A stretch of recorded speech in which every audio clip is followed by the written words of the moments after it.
Assalamualaikum warahmatullahi wabarakatuh. Selamat pagi, siang, sore dan malam buat sobat pecinta horor. Bagaimana kabar kalian hari ini? Semoga senantiasa sehat selalu ya. Seperti biasa, Karam Kali Aja Seram akan selalu menghibur kalian dengan cerita-cerita seram, horor, dan menegangkan. Siapkan cemilan, pakai handsfree, dan matikan lampu. Jangan lupa subrek ya. Terima kasih.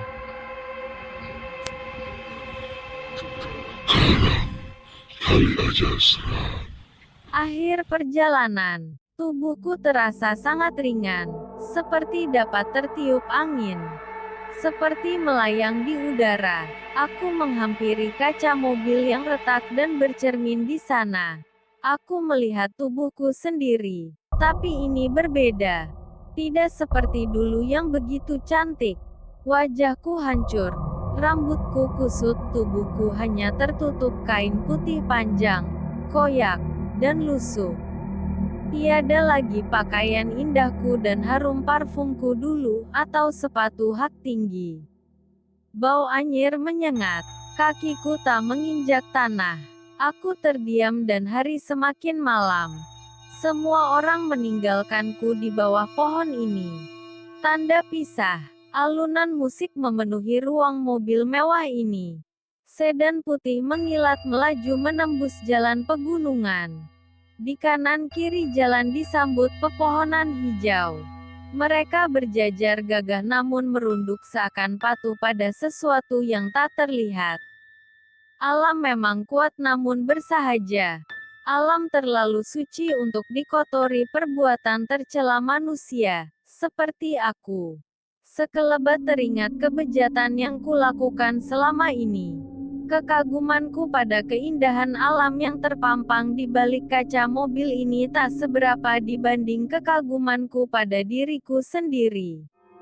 Aku cantik, menarik, bersuara merdu, dan pandai merayu lelaki. Aku menikmati kebersamaanku dengan para lelaki yang mampu penuhi semua inginku, nafsuku, dan ambisiku. Seperti Doni, lelaki yang sedang menyetir di sampingku. Ia membawaku dengan mengendarai sedan putih ke tempat menginap eksklusif di kaki pegunungan ini. Siapa yang tak mengenal daerah ini? Begitu sejuk dan romantis untuk menghabiskan waktu berdua bermalam dengan pasangan. Ya, seperti aku dan Doni. Sore ini kami memulai perjalanan untuk mencari penginapan di daerah ini. Langit yang mulai teduh dan hawa semakin sejuk menyapa perjalanan kami. "Vena, kita jadi nginep di mana?" tanya Doni. Pria tampan itu tersenyum padaku. Aku yang sejak tadi menikmati pemandangan, kini beralih menikmati ciptaan Tuhan yang satu ini. Doni, siapa wanita yang takkan terpikat padanya? Ayahnya seorang mantan pejabat tinggi yang juga punya beragam bisnis. Doni mewarisi salah satu bisnis ayahnya. Dengan segala fasilitas nomor wahid ditambah wajah rupawan, ia pun mampu menaklukkan hatiku. Walau ada hal yang tidak aku suka dari dia. Aku terlalu bandel dan tidak peduli dengan statusnya yang telah beristri. Ya, Doni bukan pria lajang. Kita cari yang bagus dong. Masa mau nginep di tempat murahan sih, sayang, ujarku manja. Doni tertawa renyah. Ia memang mempesona. Aku sangat menyukai segala hal tentangnya, kecuali satu, istrinya. Oh ya, satu lagi. Dia juga sudah mempunyai seorang anak berumur 2 tahun. Masa bodoh dengan semua itu? Toh, Doni sendiri mau main gila denganku. Perkenalanku dengan Doni terjadi ketika aku ada job menyanyi di sebuah kafe eksklusif. Profesi utamaku memang penyanyi. Dengan bermodal suara merdu dan wajah cantik, tidak sulit mendapatkan job menyanyi dari kafe ke kafe, atau dari panggung ke panggung. Sayangnya, aku belum berkesempatan menjadi penyanyi rekaman. Sebenarnya penghasilanku lumayan, tapi aku masih selalu merasa kurang. Untuk biaya perawatan tubuh, kostum panggung, perhiasan, aksesoris, tas, sepatu, kacamata, kendaraan pribadi, dan lain-lain. Semua barang pendukung harus aku miliki agar penampilan terlihat lebih wah. Itu salah satu caraku untuk memikat hati orang yang memakai jasaku. Namun selain menyanyi, aku juga tidak menolak ajakan kencan para pria yang terkagum-kagum dengan pesonaku. Tentunya harus ada imbalan yang setimpal. Bisa dibilang itu layanan, plus. Hingga aku berkenalan dengan Doni dan kali ini ada yang berbeda. Tidak seperti pria-pria lain yang hanya ku butuhkan uangnya. Tapi khusus Doni, aku juga butuh ia selalu di sampingku. Entah karena ia yang paling kaya, paling tampan, paling perhatian, atau karena kami memang saling menyayangi. Ya, semua itu benar. Tanpa peduli Doni sudah beristri dan punya anak. Aku merasa ia sungguh mencintaiku dan sebaliknya aku pun sama.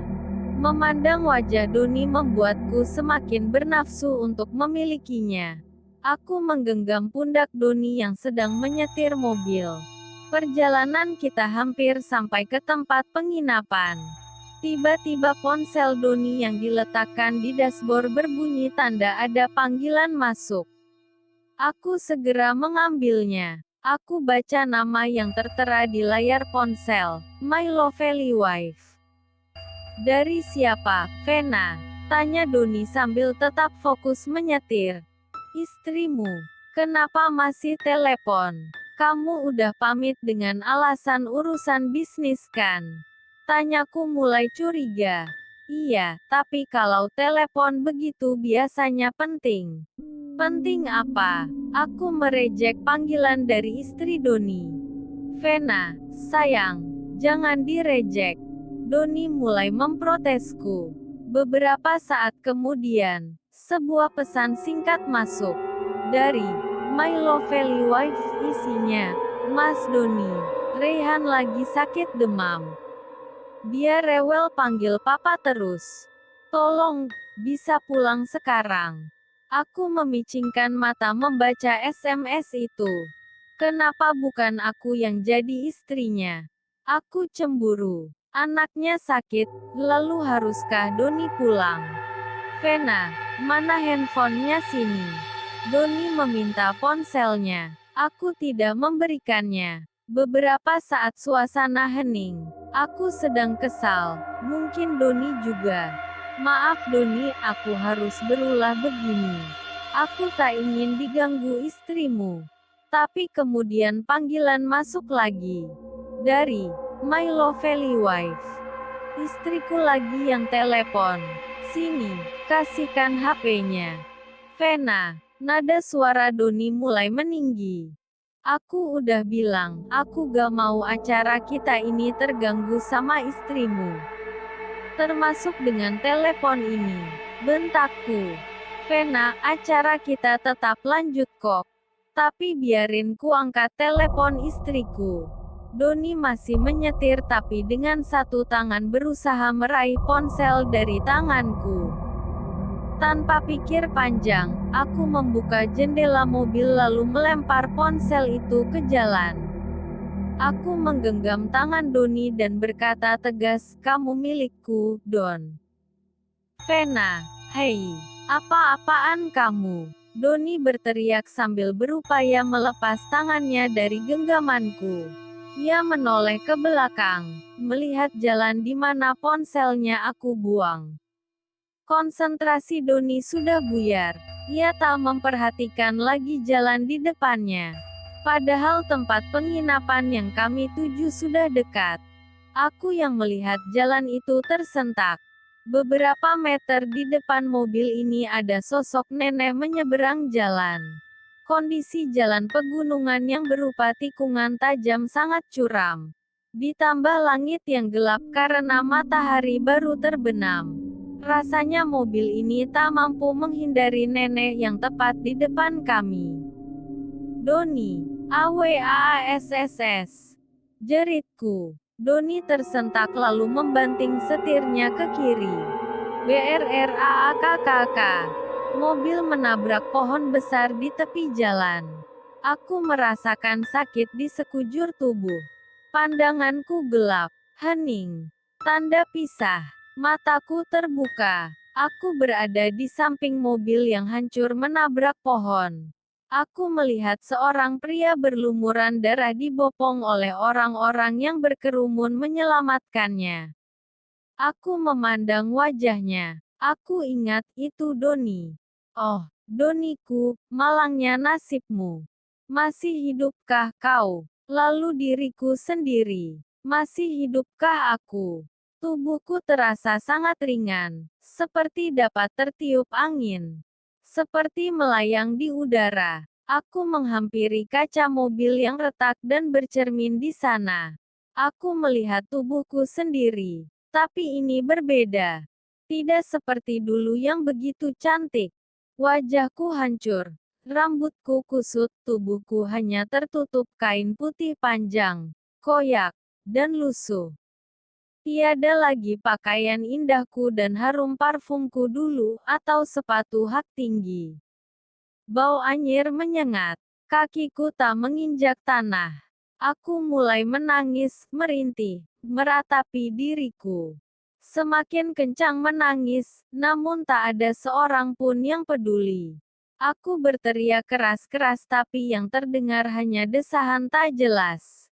Ingin pergi dari sini. Aku ingin pulang ke rumahku. Tapi tubuh ini seperti terpaku di sini. Aku terdiam dan hari semakin malam.